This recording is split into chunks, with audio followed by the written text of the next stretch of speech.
Hola, soy el profesor Alex Torres del curso de biología. Hoy resolveremos la práctica número 7.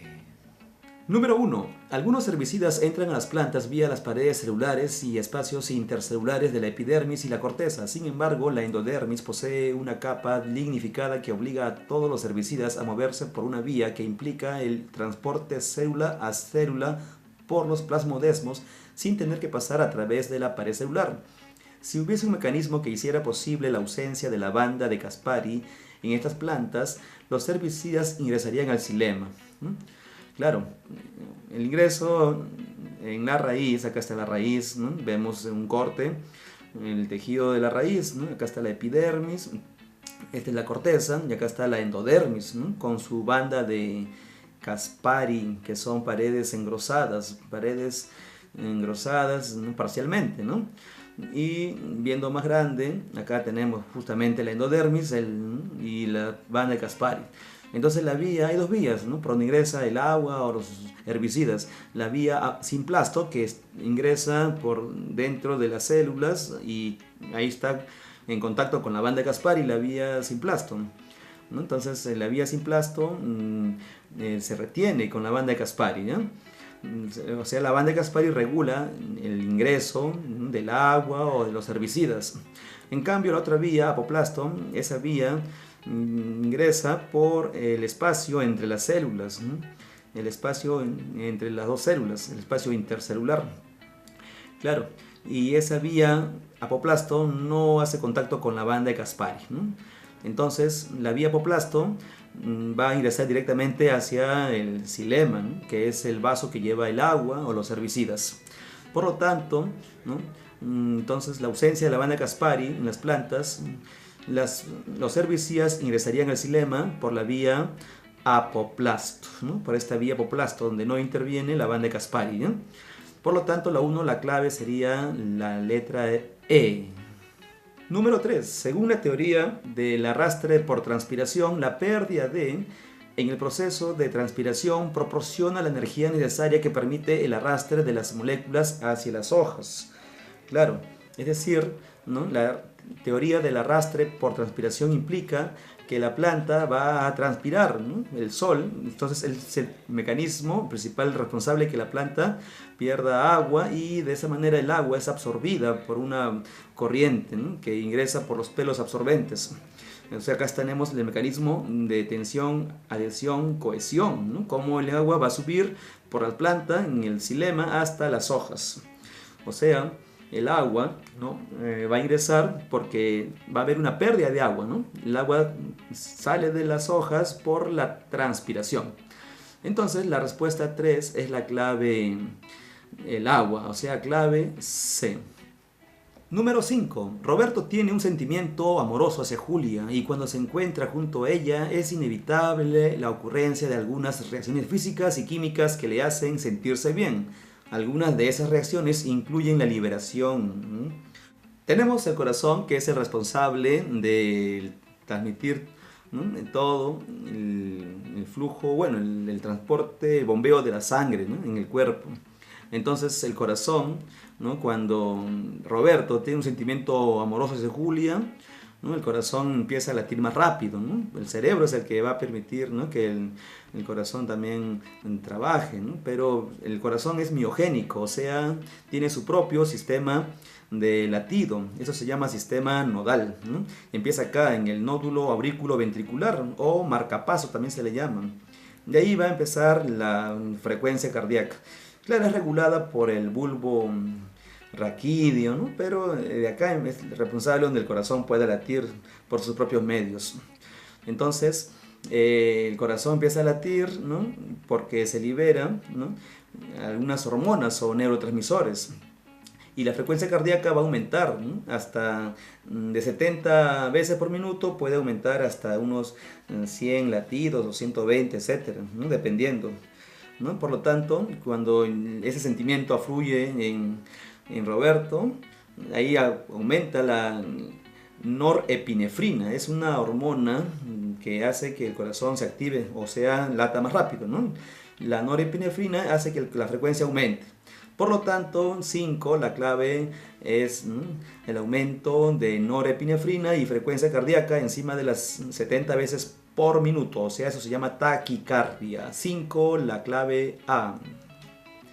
Número 6. La saliva del murciélago vampiro Desmodus rotundus tiene la capacidad anticoagulante dado que posee un activador del plasminógeno que convierte a este en plasmina. Esta enzima es la encargada de degradar en los humanos la proteína que actúa como una especie de pegamento o hilos entre las plaquetas que se exponen en alguna herida. Por lo tanto, el proceso de coagulación se ve interrumpido.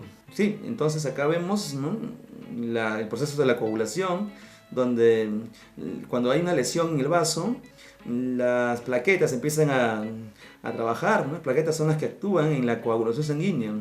El factor tisular, luego viene el segundo proceso, es la expresión del complejo de fosfolípidos, ¿no?, activación de la trombina, la polimerización de la fibrina, y se forma la fibrina con los coágulos, ¿no?, de los glóbulos rojos, etc. Claro, entonces ese murciélago, al inhibir la hemostasia significa la coagulación sanguínea, ¿no? Entonces el proceso de coagulación se ve interrumpido, pero ese se ve interrumpido al final del proceso, ¿no?, ya que actúa sobre la fibrina formada, ¿no? O sea, ese anticoagulante que presenta el murciélago en su saliva, ¿no?, va a impedir que se forme pues el trombo, ¿no?, o sea, el coágulo final. Por lo tanto, la 6, la clave sería la letra E, ¿no?, al final del proceso, ya que actúa sobre la fibrina formada. 6E. Número 7. Durante el ciclo cardíaco, que dura menos de un segundo y tiene 4 fases, se presentan normalmente 2 ruidos cardíacos. El primer ruido ocurre cuando Acá tenemos el gráfico del ciclo cardíaco, ¿no?, donde va a empezar con la fase llamada el llenado, ¿no?, cuando ya la sangre pasa de las aurículas a los ventrículos. Luego viene pues la contracción, o sea, la sístole ventricular, ¿no? Luego la sangre sale, se llama eyección, ¿no? Y luego el cuarto paso es la relajación isovolumétrica. Todo esto dura menos de un segundo, 0,9 segundos, 0,9, menos de un segundo. Entonces, hay 2 ruidos en el corazón, el primer y el segundo ruido. El primer ruido se da porque se cierran las válvulas auriculoventriculares, o sea, estas de acá. Las válvulas, en este caso, la válvula tricúspide y bicúspide a la vez. Ese es el primer ruido, ¿no? Y el segundo ruido cuando se cierran las válvulas sigmoideas, o sea, válvulas que se encuentran al inicio de las arterias. Acá están las sigmoideas, ¿no? Son válvulas que cuando se cierran producen el segundo ruido cardíaco. Entonces el primer ruido es cuando se cierran las válvulas auriculoventriculares o tricúspide y bicúspide. Por lo tanto, la 7 es la clave A. Número 8. El vaso sanguíneo que transporta nutrientes y la sangre desoxigenada de los órganos digestivos hacia el hígado es la vena. Vemos acá el hígado que se encuentra ahí debajo pues, del diafragma. Acá arriba está el diafragma. Pero el hígado llega, mejor dicho, sangre desoxigenada de los órganos digestivos. Sangre con poco oxígeno y más CO2. Viene de los intestinos, ¿no? Por ejemplo, la arteria mesentérica, etc. Y claro, y acá vemos la vesícula biliar, que es un órgano que almacena la bilis, ¿no? Recuerda que la bilis se forma en el hígado y se almacena en la vesícula biliar. Para cuando uno coma grasa, recién esa bilis se vierta hacia el duodeno, ¿no?, hacia el intestino delgado. Acá está el duodeno. Pero bueno, el vaso que lleva entonces sangre desoxigenada y que transporta nutrientes hacia el hígado, sobre todo lípidos, es la vena porta hepática. Vena porta hepática es la color azul. Esa de acá va a ser la vena porta que está llegando al hígado, ¿no?, trayendo nutrientes y sangre con poco oxígeno, ¿no? Viene de los intestinos. Por lo tanto, la respuesta 8 es la clave porta hepática, clave A. Número 10. Una de las funciones de los ganglios linfáticos es... Claro, vemos el gráfico, acá está Acá están los vasos linfáticos, el de color verde, ¿no? El azul es las vénulas y el rojo son las arteriolas, ¿no? Estos son los capilares, vasos que unen arterias con venas. Entonces, esos verdecitos son los vasos linfáticos que van pues recogiendo el líquido intersticial, o sea, el líquido que está entre los tejidos, ingresa a los vasos linfáticos, ¿no? Para luego devolverlo a la sangre, ¿no?